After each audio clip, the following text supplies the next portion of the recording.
मूसा अलैहिस्सलाम को अल्लाह ने हुक्म दिया कि अय मूसा फला फला बस्ती से निकल जाओ, क्योंकि उस बस्ती पर अल्लाह का अजाब नाजिल होने वाला है। तो मूसा अलैहिस्सलाम ने कहा, अल्लाह उस बस्ती में तेरा एक नेक बंदा भी मौजूद है, क्या मैं उस बंदे को अपने साथ निकाल लूं? अल्लाह ने फरमाया, नहीं अय मूसा, उस नेक बंदे को उसी बस्ती में रहने दो। अल्लाह का जब अजाब आएगा तो उस नेक आदमी पर भी आएगा। पूरी बस्ती को जब अल्लाह अपने अजाब में लपेटेगा तो उस नेक आदमी पर भी अल्लाह का अजाब आएगा। आने दो उसको, तुम उस बस्ती से मत निकालो। मूसा अलैहिस्सलाम ने कहा, अल्लाह उस नेक आदमी का कसूर क्या है? उस नेक आदमी की गलती क्या है? वो तो नेक है। अल्लाह रब्बुल आलमीन ने मूसा से कहा, अय मूसा, उस नेक आदमी का कसूर यह है कि खुद वो नेक अमल करता है, नमाजें पढ़ता है, रोजा रखता है, लेकिन उन बस्ती वालों को नमाज का हुक्म नहीं देता, रोजे का हुक्म नहीं देता। वो अपनी नमाज पढ़ के चला आता है, अपना रोजा रख लेता है, लेकिन वो मोहल्ले वालों को नमाज और रोजे की दावत नहीं देता। वो नेक चीजों से का हुक्म नहीं देता और बुराइयों से नहीं रोकता। इसलिए उस आदमी पर भी अल्लाह का अजाब आएगा। मेरा अजाब उस नेक आदमी के ऊपर भी आएगा। ये वाकया हमें बतला रहा है कि हम नेक काम कर रहे हैं, लेकिन बुरे लोगों को बुराइयों से नहीं रोक रहे हैं, और हम उनको नमाज और रोजे की तरफ नहीं बुला रहे हैं, अच्छे काम की तरफ नहीं बुला रहे हैं, तो हम भी बराबर के मुजरिम हैं। हम ही उसी फहरिस्त में, उसी लिस्ट में हमारा भी नाम लिखा जाएगा, जिस लिस्ट के अंदर बुरे आदमियों का नाम लिखा हुआ है। हम बच नहीं सकते इससे।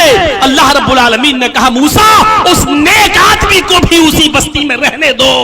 उस नेक आदमी को भी जब अजाब आएगा मेरा, बुरे आदमियों के साथ साथ उस नेक आदमी पर भी मेरा अजाब आएगा, उसको भी मिटा दिया जाएगा। यह सूरत हाल है हमारी। लेकिन दावत और तबलीग में भी अल्लाह रब्बुल आलमीन ने एक चीज की शर्त लगा दी है। जब किसी को नमाज की दावत दो, रोजे की दावत दो, हज की दावत दो, अच्छे काम की दावत दो, तो उसमें भी तुम्हारा लहजा, तुम्हारा अंदाज़े गुफ्तगू बड़ा नर्म होना चाहिए। उदउ इला सबील रब्बिका बिल हिकमा वल मौइज़तिल हसना। लोगों को जब अल्लाह के दीन की तरफ बुलाओ तो हिकमत के साथ, दूरंदेशी के साथ, होशियारी के साथ, अक्लमंदी के साथ, व मौइज़तिल हसना, और बेहतरीन अंदाज से बुलाओ। जा रहे हैं साहब, कुछ लोग कैरम बोर्ड खेलना है, आप जाओ, चल नमाज पढ़ने। ये अंदाज नहीं होना चाहिए। क्रिकेट खेलना है, मरोगे तो पता चलेगा, बंद कर, चल नमाज पढ़ने। ये अंदाज नहीं होना चाहिए। जब आप दीन की दावत के लिए भी किसी को बुलाएं तो उसमें भी लहजा नर्म हो, जबान से फूल झड़ रहे हों, और हिकमत हो, दानाई हो, अक्लमंदी हो, दूरंदेशी हो। इस बात का कोई याद रखिएगा, इस बात को मलहूज़े खातिर रखिएगा। इस अंदाज से आपने समझाया तो जरूर वो आपकी बात मानेगा, और नहीं मानेगा तो आपका कुछ नहीं बिगड़ेगा, आपका कुछ नहीं बिगड़ेगा। मेरे भाइयों, आपने अपनी मेहनत की है, नहीं, अब आपका कुछ नहीं बिगड़ेगा, आपकी जिम्मेदारी खत्म हो जाती है। हजरत इब्राहिम अलैहिस्सलातु वस्सलाम ने 99 साल तबलीग की। 99 साल तबलीग करने के बाद भी उनके ऊपर एक भी आदमी इस्लाम नहीं लाया। इस्माइल तो उनके बेटे थे, इसहाक तो उनके बेटे थे, हाजरा तो उनकी बीवी थी, सारा तो उनकी बीवी थी, लूत अलैहिस्सलाम तो उनके भतीजे थे। ये लोग तो खुद एक नबी थे, इस्माइल नबी थे, इसहाक नबी थे, लूत नबी थे। मेरे भाइयों, लेकिन 99 साल मेहनत करने के बावजूद भी इब्राहिम अलैहिस्सलाम के ऊपर एक्स्ट्रा कोई आदमी ईमान नहीं लाया, अलग से कोई आदमी ईमान नहीं लाया, तो इसका यह मतलब नहीं कि इब्राहिम अलैहिस्सलातु वस्सलाम की 99 साल की मेहनत बेकार हो गई। इस पर आदमी को निराश नहीं होना चाहिए, नाउम्मीद नहीं होना चाहिए। मेहनत कर रहा है, किया है, ठीक है। एक बाप अपने बेटे को पढ़ाता है, मेहनत करके पैसा कमाकर अपनी बच्चों की फीस पर खर्च करता है। 1 साल के बाद एग्जाम पे बेटा बैठता है, रिजल्ट आता है कि बच्चा फेल हो गया है, इसका मतलब यह नहीं कि बाप की मेहनत बेकार हो गई, नहीं, वो इस मर्तबा फेल हुआ है, फिर उसको समझाओ, फिर उसको माइल करो। हो सकता है कि उसने लॉकडाउन के मौके पर ऑनलाइन पढ़ाई के चक्कर में मोबाइल में ज्यादा दिमाग लगा दिया हो, अब मोबाइल में लगा रहता है, गेम खेल रहा है और तमाम चीजों में उलझ कर रह गया है, जिसकी वजह से वो कामयाब नहीं हो सका है। लेकिन ये कहना आपके यहां इलेक्शन हो रहा है, 20 कैंडिडेट खड़े हुए हैं, आप जिसको जिताना चाह रहे हैं उसके लिए रातों दिन एक कर रहे हैं, मेहनत कर रहे हैं, पता चलता है नतीजे के वक्त कि आपका कैंडिडेट हार जाता है, दूसरा कैंडिडेट जीत जाता है। इसका यह मतलब नहीं कि आपकी मेहनत बेकार, आपने मेहनत की है, लेकिन आपको थोड़ा सा अफसोस जरूर होता है, वो होना चाहिए। लेकिन दावत और तबलीग का मामला ऐसा है कि यहां अफसोस की जरूरत ही नहीं है। आपने दावत दी, उसने माना तो ठीक, आपको सवाब, नहीं माना तब भी आपको सवाब, क्योंकि हिदायत देना ना देना आपका काम नहीं है, हिदायत देना और ना देना ये अल्लाह रब्बुल आलमीन का काम है। तो मेरे प्यारे साथियों, हमें ये सोचना चाहिए, उदउ इला सबील रब्बिका बिल हिकमति वल मौइज़तिल हसना। कितनी प्यारी बात कही जा रही है, उदउ इला सबील रब्बिका बिल हिकमा, लोगों को हिकमत के साथ, होशियारी के साथ, दानाई के साथ अल्लाह के रास्ते की तरफ बुलाओ, दीन की तरफ बुलाओ, दावत और तबलीग की तरफ बुलाओ, वल मौइज़तिल हसना, और उसलूब अच्छा होना चाहिए। अब एक और चीज सुनिए, एक शख्स अल्लाह के नबी सल्लल्लाहु अलैहि वसल्लम के पास आता है और कहता है, बड़ी प्यारी हदीस है, सुनी होगी आपने, क्या अल्लाह के नबी मेरे अंदर 4 बुराइयां पाई जाती हैं। सुनिए, मैंने अपनी स्पीड स्लो कर दी ताकि आपके जहन में उतार सके हिकमत क्या है। अय अल्लाह के नबी, मेरे अंदर 4 गुनाह पाए जाते हैं, 4 बुराइयां मेरे अंदर पाई जाती हैं, लेकिन चारों नहीं छोड़ सकता। मौलाना जर्जीस से आप कहिए, जर्जीस साहब, मैं शराब भी पीता हूं, स्मोक भी, हीरोइन भी यूज करता हूं, कैरम बोर्ड भी खेलता हूं, चोरी भी करता हूं, आप अगर कहें तो एक बुराई छोड़ दूंगा, तो मैं क्या कहूंगा, हट हट हट, एक क्यों छोड़ेगा? इस्लाम के अंदर पूरे के पूरे दाखिल हो जाओ, सारी बुराइयां छोड़ो। लेकिन सुनन बैहकी के अल्फाज, अल्लाह के नबी सल्लल्लाहु अलैहि वसल्लम के पास वो आया और खुद कह रहा है कि अल्लाह के नबी, मेरे अंदर 4 बुराइयां पाई जाती हैं, लेकिन चारों नहीं छूटती हैं। आप कहें तो एक छोड़ सकता हूं, चारों नहीं छोड़ सकता। तो आपने कहा, अच्छा ये बताओ कि लिस्ट, वो बुराइयां हैं क्या? कहा, अल्लाह के रसूल, सबसे पहली बुराई तो यह है कि मैं शराब पीता हूं। ठीक। दूसरी बुराई यह है कि मैं शराब जब पी लेता हूं तो फिर मुझे ख्वाहिश होती है, तलब होती है, तो एक है मेरी गर्लफ्रेंड, दोस्त, जिसके साथ मेरे ताल्लुकात हैं, फिर मैं उसके साथ जिना भी करता हूं। और फिर जब रात ज्यादा हो जाती है तो रात के अंधेरे में निकलकर मैं तीसरा जुर्म भी करता हूं, मैं चोरी भी करता हूं। कितने गुनाह बता दिए उसने?